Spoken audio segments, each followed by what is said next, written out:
We are awakening together. This is our weekly gathering we hold online. For more information, visit our website, awakening-together.org. We'd love to see you there. Hi, everyone. Billy here, Western Mass. Why don't we all say hello to each other, greet each other, and Don, you can open with our song.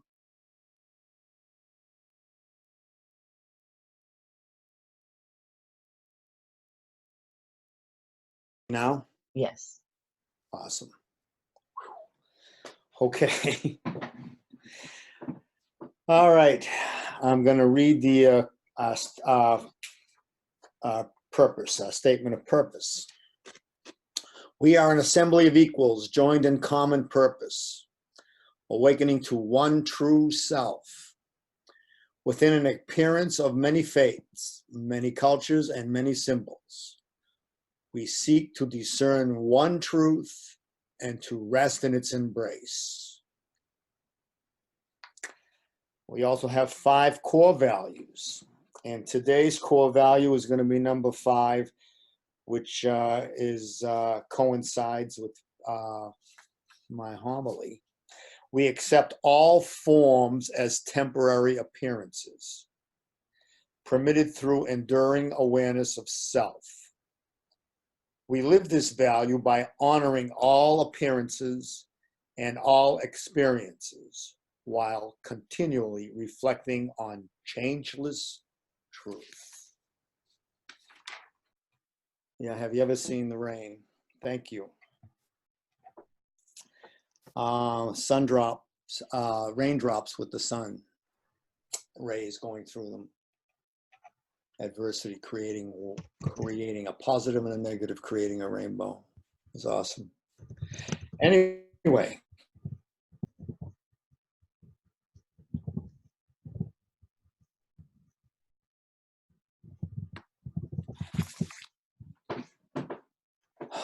Father,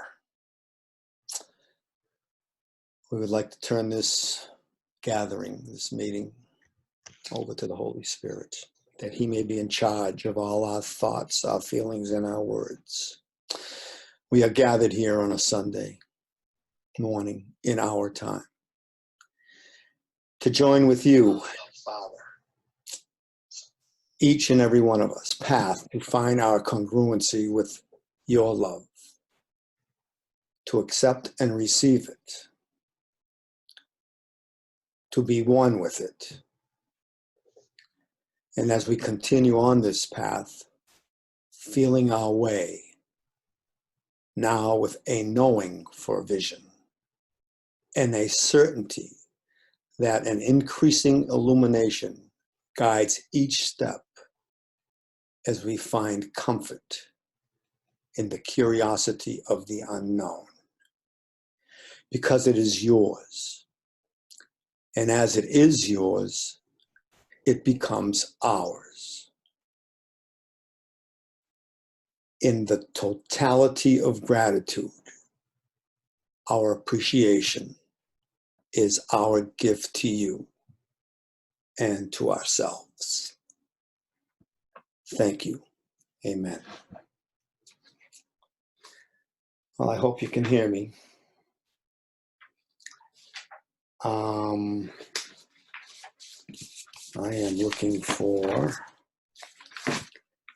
all right, so Meg's going to read from an I Am That.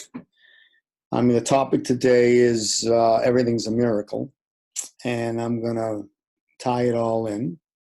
So let's start with Meg's reading.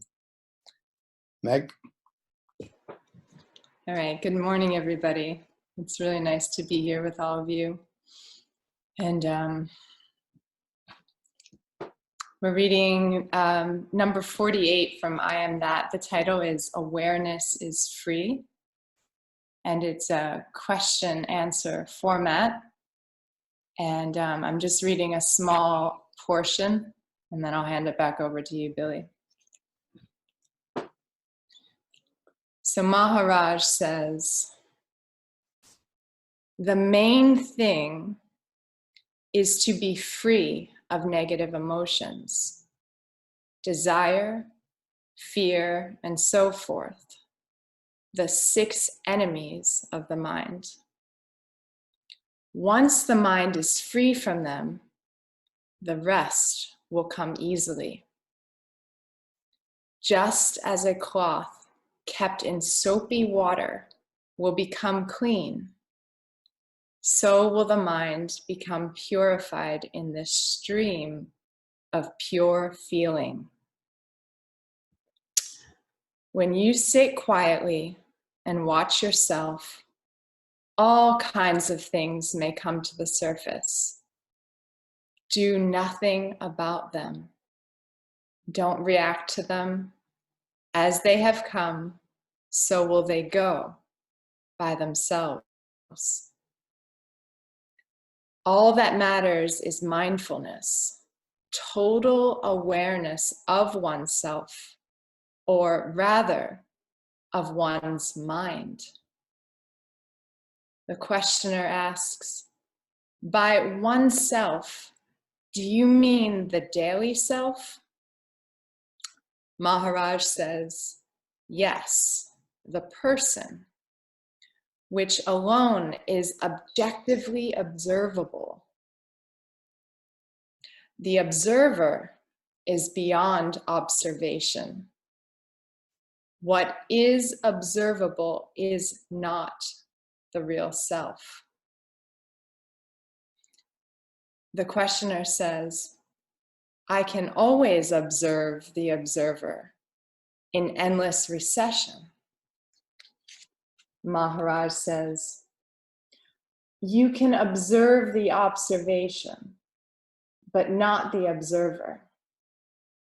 You know you are the ultimate observer by direct insight, not by a logical process based on observation. You are what you are, but you know what you are not. The self is known as being. The not self is known as transient. But in reality, all is in the mind. The observed, observation, and observer are mental constructs. The self alone is. And the questioner asks, why does the mind create all these divisions? And then I think Billy's homily answers. All right, thanks for letting me share. Letting go. Thank you, Megan. Good morning, everyone. Yes. I think the questioner asked, why does the mind create all these divisions? Well, yeah, we're going to talk about how everything's a miracle and how contrast was needed in the beginning and all that. So there's a line in the Course that strengthens my beingness. It goes like this. Have you really considered how many opportunities you have had to gladden yourself, and how many of them you have refused? It's simple. It's a reinforcement of aligning my will with God's, to realize it's the only will, and it is my will, and that I made up this side trip, this seemingly useless, but not so useless journey, only to remember that I forgot. But I had to forget to remember. That's what goes on below the surface when duality is facing us. So today, I would like to talk about how the experience of duality is shifting and has shifted in my mind. Duality was once a very dense experience of the body, mind. My I would settle in on one side of the dual. For instance, I would navigate and explore to strengthen my egoic stance. On rare moments, I might consider the other side of the dual just for a second. Thank God for the Course in Miracles, because it taught me how to become miracle ready. Turning lemons into lemonade. I call it my lemonade stand. Talking ourselves into the miracle ready mind by asking the questions. Help me see this differently. What is this for? Why is this good for me? Today's song, have you ever seen the rain on a sunny day? The lines and the themes. I'm going to just read you a few lines. Someone told me long ago, there's a calm before the storm. I know it's been coming for some time. And when it's over, so they say, it'll rain on a sunny day. Now, isn't that a miracle? Anyway, so how do we get to embracing the fact that everything is a miracle? You know, I was a student and a teacher of A Course in Miracles for many years. It accompanied my recovery from drinking and drugging, which was just a mask. I was really recovering from myself. You know, I was created out of love to be love, and I recreated and became everything but that. It got to the point that it was either, you know, through all the resistance and all the, you know, of me not being love, it got the pain that it got to either get or die. There was no choice anymore. It was either get God or die. And there was a lot of freedom because there was no choice. There's a similar biblical story that I'm going to share with you today, as well as my own, which runs parallel to it.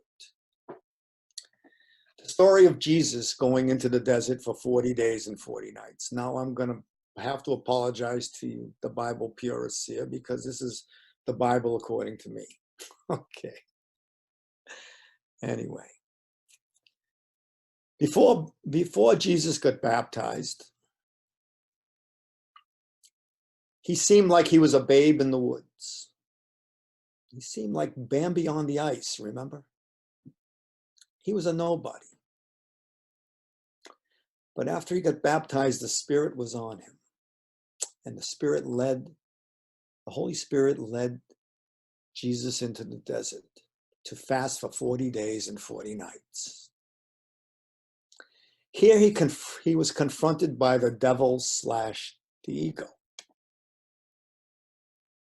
where the ego offered him, in today's terms, money, sex, and power over the worldly kingdoms that we know as the world. He continually refused.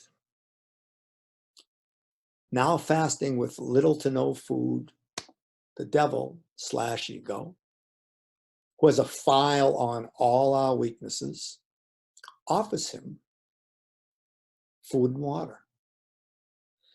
And once again, Jesus with his back to the wall.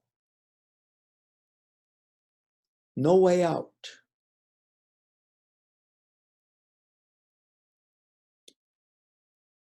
Facing short-term gratification. Joining with the ego's solution, the ego's economy. I can be richer than them. I can be better than them. I will be entitled. Or trusting in the rewards of God. This is where the external and the internal transformation happened, that the internal world became more available.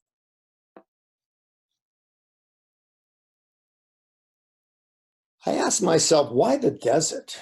So, I looked at it and said, why the desert? So the desert, to me, I came up with, it symbolized opportunity. And the desert had no opportunity. So it was God and Jesus and his made-up ego, or the ego. And here, because it was the desert, and there was nothing else, there was freedom, because there was no choice to be anything else. It was either get God or die. There were three things that came out of this. The first one was he did not succumb to the pain body and seek energy and power from compassion and victimhood. He was totally got internalized. He learned how to collapse. Second one was he learned how to collapse time. Remember how when we used to pray for a way out and it would take sometimes days to get an answer? We were looking for the solution and not the process. Well, here he learned that it could be done instantaneously. The third thing that he came out with was he felt and experienced the limitations of the body. And from that moment on, he was in touch with his eternal, infinite self. Once again, not ruled by time. All his words, his starting place, came from this point. This was where Jesus' ministry began. He could see the sun rays in each drop of rain's adversity. So let's get to it. Last year at this time, coming into my 26th year of recovery, and having a pretty good idea of surrender, God, source, miracles, some lemonade. I was praying for total purification so I could become more diligent and devoted to my awakening process. So this is what I received. I live in a 2.5 family home in Western Mass where I rent out the first floor. And I live on the third, which is a converted addict. Luxurious addict, okay. And I bring willing participants on the second floor that want and need to change their lives and want a second chance at life, just like I had given to me. I was given 2 guys out of prison. And to make this long, horrific story short, I will spare you the terrorizing details. Both these men did not want to change and only wanted to live in the familiar of what they knew. This upset the harmony in the whole building and the neighborhood. Eventually, they found themselves back in jail. But it was a long process. Everyone was frightened. First floor didn't want to pay the rent. They felt their lives were in danger. My wife wanted out. Everything was collapsing on one side. And at the other end of this pendulum, I received an authentic, willing participant who found me at the gym and was straight out of prison. An assassin who had high rankings in the crime world. He served his time and found God in prison, and he wanted to change. And he heard about me and he wanted to find out what I was all about. You know, there's nothing like a willing participant. You know what they are like. He was doing everything that was directed through me for him, and he was in total acceptance. He handled every assignment with grace, and he was like a sponge, and he continually wanted more. He got a real job and he wanted more from this good life that was connected to God. And he was feeding off it. He asked one day when my wife was moving out because she felt threatened. And I had that gloom and doom look. So I told him. And he asked me again. And I told him more. He naturally wanted to help me and do something for me. I looked at him, a former mafia boss, and with the thought of my old survival tools that I had thought I had put to sleep, but not totally removed, I was faced with abandoning everything I knew in this 26-year rebuild that this is what I was teaching him. And now I'm ready I got tempted. He said to me, Billy, just nod. Now in the desert of my circumstance, because I brought it to zero, it was either get God or die again. I got up real quick from my inhale and exhale. I said, I am not nodding at you. Forget the nod. It's not going to happen. We need do nothing. This is our lesson, and we are going to trust God. We are both going to learn something here. A major turning point in my life and an old belief system hidden on how to get things done in this world became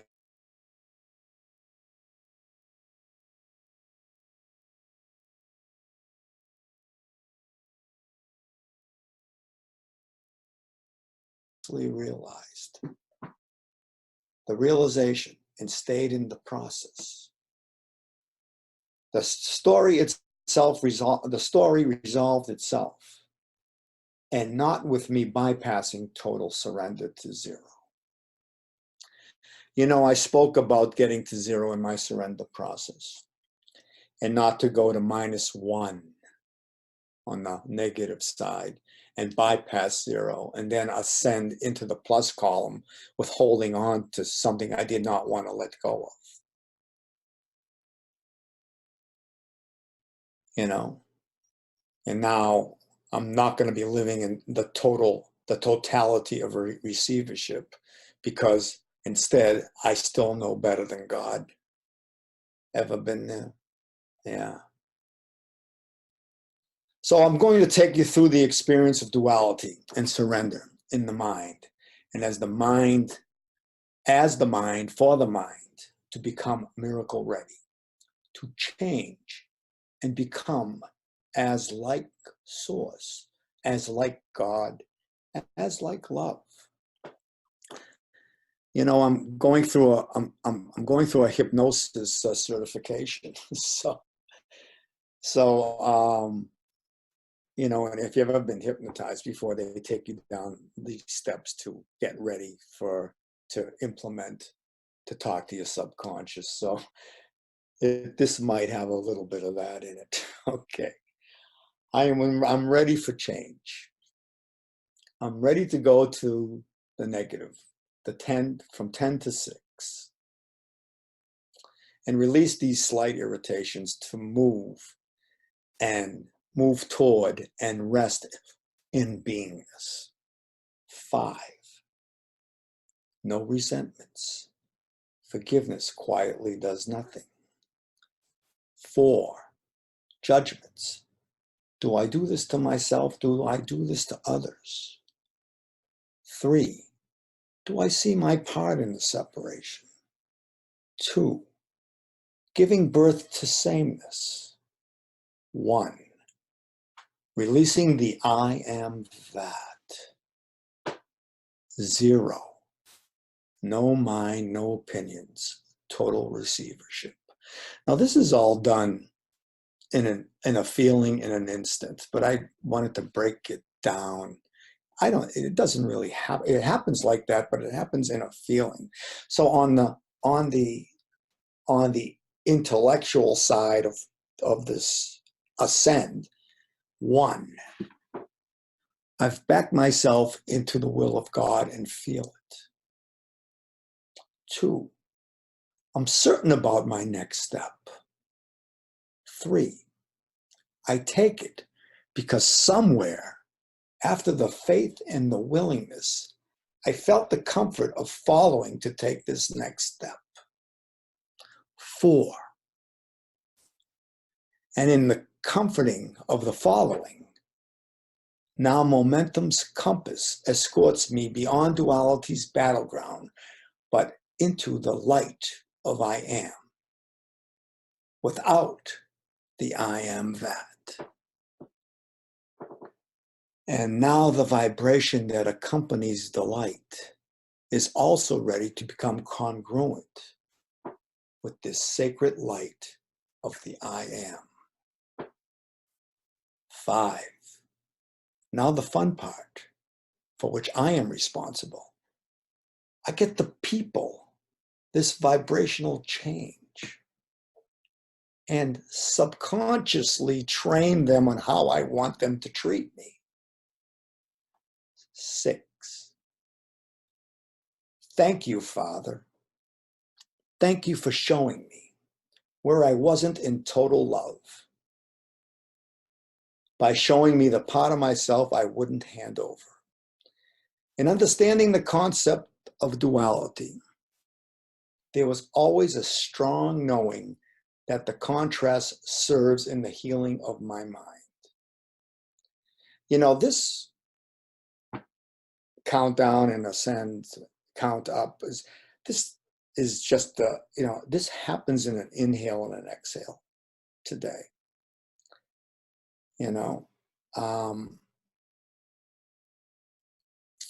So in my story, it wasn't about the happy ending. It was about the healing of my split mind that I had asked for. I asked for it. What was once split was always whole. And to recognize this is a direction of truth. But this teaching and healing could not have happened without duality taking me for a ride. What is happening now in the mind is less interested in experiencing contrast, but observing contrast instead. Because I know it's serving me, asking, why is this good for me? This is not arrogant. It is more of a true perception of what a true perception is in the miracle, through the miracle. The mind has now acquired a reflex to be turned away from interpretation and the interpreter, and to become more of a base level miracle-ready mind through the accumulation process of awareness watching awareness. Duality is not the relatable I. My new I is attracted to the purpose of duality, which was only to understand oneness through an immediate knowing of the I am. The awareness of the awareness itself has limited the mind to be in charge and promote its agenda, to split and separate, and most of all, to keep wisdom at bay. The control duality once thought it could master holds no light up to control when we experience who the I is in every circumstance. I expect duality to happen. It's not separation. It's the illusion of separation.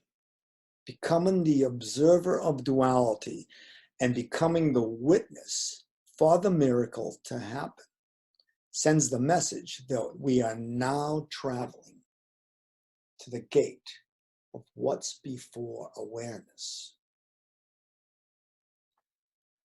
So, this path that I'm on, changing God from a noun to a verb, godding, and taking it to Nisargadatta's, what Megan was reading in lesson 48 in the I Am That, where Maharaj is making sure the questioner is doing the who am I verbally. And this is how it goes. Megan read this, but I'm going to put my spin on it. I can always observe the observer in endless recession.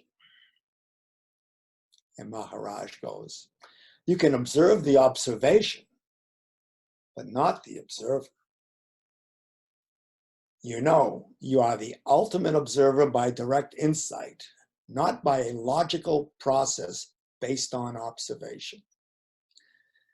You are what you are, but you know what you are not. So I looked at that for a while. And I said, you know, I came up with, by thinking you can observe the observer, you create an observation. You've just nouned the observer. Now there is an identity attached to it. So the questioner comes back with, why is the mind creating all these divisions? And I came up with, you know, we're not leaving the mind. We are letting go of what the mind is making. And what the mind cunningly makes is nouns. We have a noun-making mind, which stops the flow. You know, last week I didn't attend the gathering, but I got it on recording, and thanks for recording. And Jacqueline had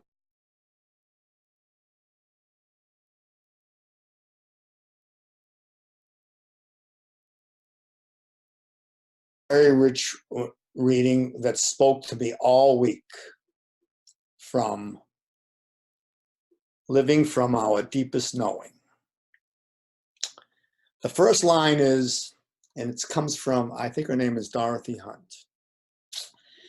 Experientially, there is no realization without being, which is a cessation of becoming. I had to look up the word cessation, and it meant coming to an end. So experientially, there is no realization without being, which is a cessation of becoming. So I looked at it for a while, and we were trained to let the intellect digest, and my intuitive self was coming up with, you can't realize your true self, your true knowledge, your deepest knowing without being, which is the end of making yourself into something, which is the that in the I am that. Dorothy comes back with the next line, and she says, paradoxically, there is no flowering of that realization without becoming, which is our willingness to be transformed by our realization. I looked at that for a while, and I says, to hold that realization of the true self is to become something. We're nouning again, and we're not verbing. Instead of becoming a noun, we have to activate the verb. The willingness to transform the noun of realization into its verbship, the realizing. Now realization flows and it dances. When awareness is watching awareness, it resets the mind and stops it from being a noun maker. To summarize, root cause inquiry, which is part of the purification process, was not about what you found as much as being and becoming the process of the turnaround, staying in the verbship. It wasn't the realization, noun, but the flowing of its coming home to flower and stay in its flowering. The same is said with the adversity and contrast of duality.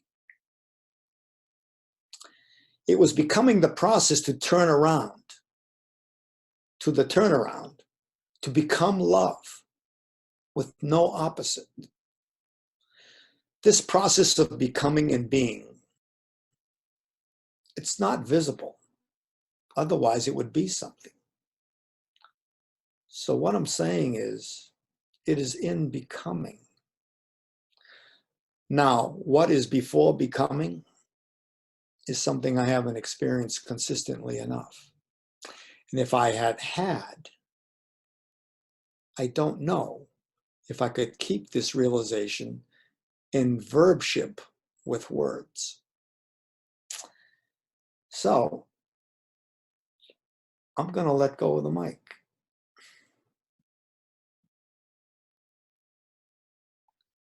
Well,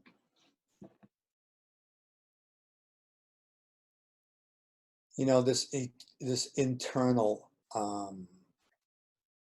investigation that we go through, you know, where happiness is an inside job, you know, and this whole internal world that we excavate our path to the knowing, to the knowledge, to the well.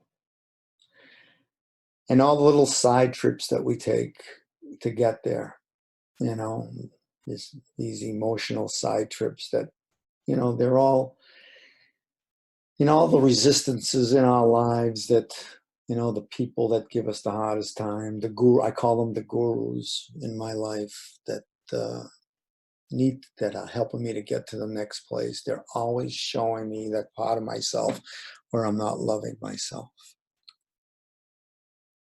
You know, the internal investigation, you know, of letting go and letting God, to see where I begin and where I end. You know,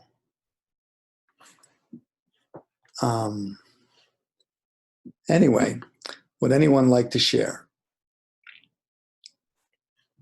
I can't see them. I can't see the whole board. Billy, can you hear me? Yes. This is Kathy Smith. Hi, Kathy. Thank you. That was unbelievable. That was just unbelievable. In the grandest of ways. I believe I heard Regina share this week, and correct me if I'm wrong, Regina, that the idea of enlightenment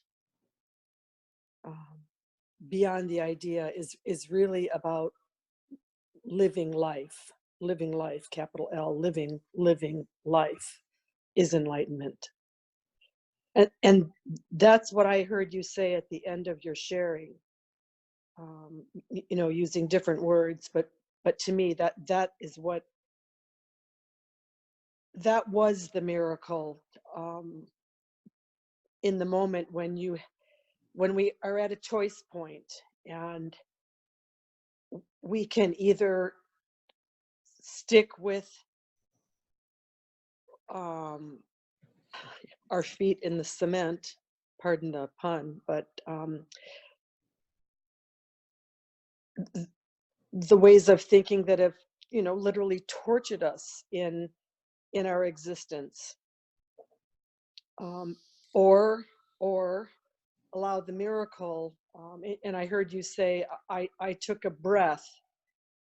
I took a breath, something about I took a breath. I came back from my inhale and exhale. And sometimes that's all it takes, is just that slight hesitation where we give ourselves an opportunity, like, to breathe the I am, to breathe truth, to strengthen it in those choice point times that will happen for all of us if we're asking to know the truth of ourselves. And like you shared, you've been asking. And the universe answers, and we can't predict the form in which it arrives, but the grace that occurred with your choice point, and the effects that it has, I don't even think we can fathom what that might be, but it certainly spoke so loudly to me, Billy. And I thank you for choosing yourself. And I just want to say I feel grateful, and I'll let go. Thank you, Kathy. You know, the miracle, when the metal is ready for the maker and the iron's hot, there is no choice,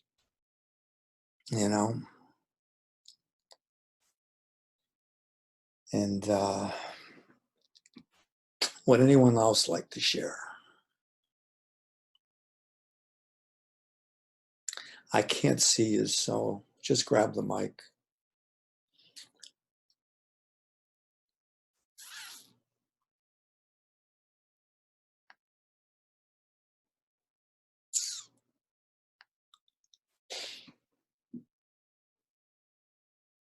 Anyway, geez, I started this. I was putting this together all week with a little bit with my wife and a little bit with Megan, and then the songs came together. And it's just funny how it all just comes together when you're in that grace and you're in that,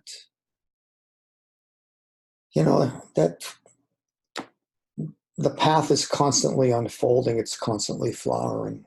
It's that in that awareness, watching awareness in the mind is constantly, we're resetting ourselves, as we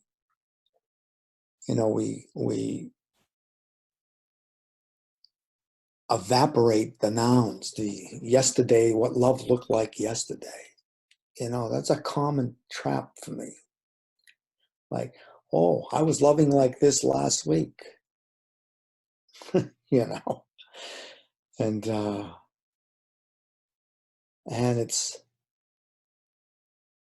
it sneaks up on you, it just sneaks up on you, and it's only in that, when you're in that awareness and being that awareness itself, that it all, it starts to uncrystallize and melts away,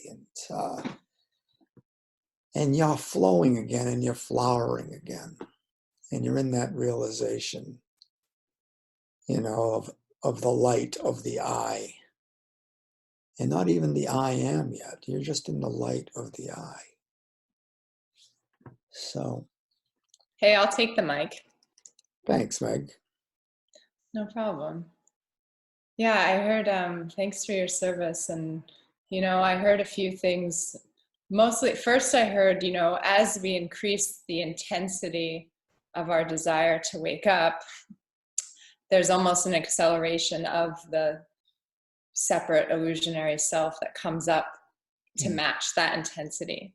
And it, and if I can step back and realize, at the rate at which things are flying at me is, an equal to how much I want freedom. So, clearly no mistake in what you were handed, because it came up to match your desire. And then, and I love hearing about how my mind will change in the world as it continues to purify. It's such a great release when watching awareness melts the reasoning for things, and the interpreter just doesn't care as much. And it's nice to not have an I that is so comfortable in concepts as much. And, you know, I love hearing about the results of who this new I gets to be as I'm losing myself, and to trust the process more, to hear experiences of other people as they trust their own process. You know, it makes the feeling expand. And like you said, you know, it's like it dances and flows, and to feel like I'm in poetry in motion instead of a concrete noun maker, you know, it's a nice transformation to be waking up, you know, with all of you, and to go through all the special things and make them holy again. So yeah, and it's a blast doing this with you and with everyone. So thanks again, and have a great time at the retreat. Letting go. Thanks, Meg. Meg and I have a show on Wednesday at 12 o'clock. It's reminding me of the George Burns and Gracie Allen show, which you guys probably don't even know. But you know, we get to talk about nothing, but we find words. So, but we get real close. You know, this whole awakening process that we're doing, you know, and it's, you know, the closer the gates, you know, the gate of what's after awareness, you know, what is after awareness? What births awareness? You know? So I'm not there yet. I know there's a vastness there. And I can't really talk about it. And I think we were both lit up after Wednesday's talk, and we both were there for, you know, we weren't even in the same place. We were both there from separate locations of experiencing, going through our daily life in awareness, and not, you know, turning away from the dream, from the movie, and just being in just observing the observation. Anyway, would anyone else like to share?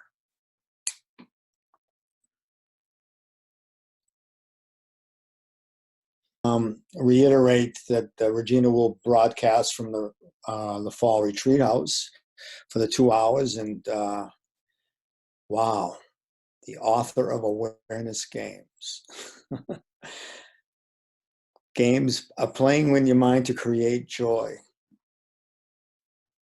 The awareness games are ways to play with your mind to point it toward the infinite well of happiness and joy that lies within each of us. Getting to that well, we've all excavated a path there. We just forget how to. We need Hansel and Gretel. We need to get our Hansel and Gretel chips. Mine are resistance. Some of them, but that has changed.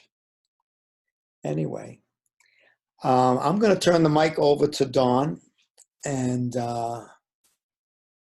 unless anyone else wants to share, and you can take it from here, Dawn. Thank you. Thank you for watching.